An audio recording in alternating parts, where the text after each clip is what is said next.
Are we headed for a new market crash here in June 2022 in Bakersfield, California?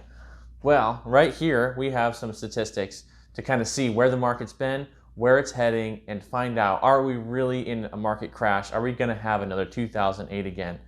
So here, as you can see, we see the last 14 months going back to March 2021. Every single month it looks like malfunction in the reporting here, because how in the world do we have double the amount of sold properties as we have new listings replacing those solds? Doesn't seem like that's a possibility, unless you take into account the fact that 3, 4, 5 years ago, our normal was at about 2,500 listings, active listings on the market. We should have 2,500 houses for sale here in Bakersfield, California.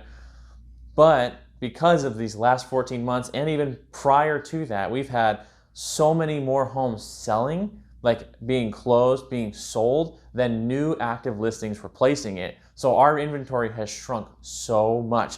Instead of being in our normal somewhere between 2,200 and 3,000 that we should be, we have been actually in like the 800s over the last few months, and some of even last year we've been down that low as well. That's why it seems like there's no inventory. A house goes on the market, it's gone, because there are no houses on the market coming on. Everything's just selling so fast. So it seems like that's the new norm. People have gotten so used to this that there are more houses that have sold than new houses replacing them, and our inventory keeps going up. But as you can see, we finally, in May, in the first time in over a year, we finally have more new listings coming on to replace the sold ones from the month before. We have 593 new active listings from May, as opposed to the 466 listings that actually closed last month. So we finally have more replacing the ones that have already closed. So before you start getting scared and saying, oh, the market is crashing and we were in 2007 and here it comes, it's not quite. And everyone says now is like the best, hottest buyer's market ever. We're about to hit a huge crash. It's going to be a feeding frenzy for all the buyers. Listen, it's still a buyer's and a seller's market. I'll explain how there's both in another video. But what a seller's market is considered to be 6 months or less of inventory on the market. That's calculated by how many homes were for sale at the end of the last month versus how many homes sold. You divide those numbers and it comes out to how many months of inventory do you have left. Now, for the last several months, we've been at about a half of a month. We've been at like 2 weeks of inventory on the market, which is insane.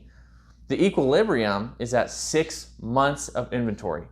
Anything less than 6 months of inventory is considered a seller's market, meaning it's easier to sell than it is to buy. There's more buyers than sellers. Anything more than that 6 months, now you start to consider it's a buyer's market. The buyer can start to negotiate a lot more. They have a lot more favor with the sellers. But what we often see, which is kind of funny, because everyone is used to having a 2-week month of inventory, now we're starting to see like sellers that their house goes on the market that stays on there for longer than 3 days, and now immediately they're getting ready to give concessions. They're starting to pay buyers closing costs. They're starting to give all this stuff as if it's a buyer's market, because we've been so conditioned now for the last even couple of years that there's no houses on the market. We're still in a heavy seller's market. We've jumped from, instead of 2 weeks or 3 weeks of inventory, now we're at like 5 or 6 weeks. So it's only about a month and a half. We still have a long way to go before we're actually crossing into the territory of a buyer's market. And then here in this report, you can see the spike. So every year we kind of have the ups and downs of the market. We kind of have those trends in usually anytime after Easter, roughly after Easter, is when we start to see new listings come up rapidly. And then the summer months, people want to sell, and then in September, sort of the fall, school starts back up. A lot of people want to settle down. They don't want to move because their kids are going back in school, that kind of thing. And so we see natural rising and falling in the active listings coming on. But here you can see an incredible spike. We were in like right around 300 new listings hitting the market every single week. This is the last 15 weeks here. And then you hit April 17th, we're right around Easter, and those things just shoot up, so that last week we had 659 as opposed to the 300. We have like double the new active listings from last week than we had even 2 or 3 months ago. So we're finally starting to see interest rates are coming back up. It's maybe a little bit more difficult for some buyers to find financing, But we're starting to see more sellers. They're starting to want to sell again. They're realizing maybe the market's starting to change. We want to capitalize on this before it flips a little bit more. We want to take advantage of all those prices just absolutely skyrocketing. We want to take advantage of it now before anything happens. But we still have a long way to go before we can even consider a market crash.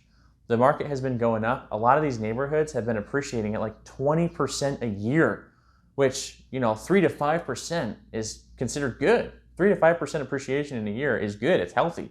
20% is insane.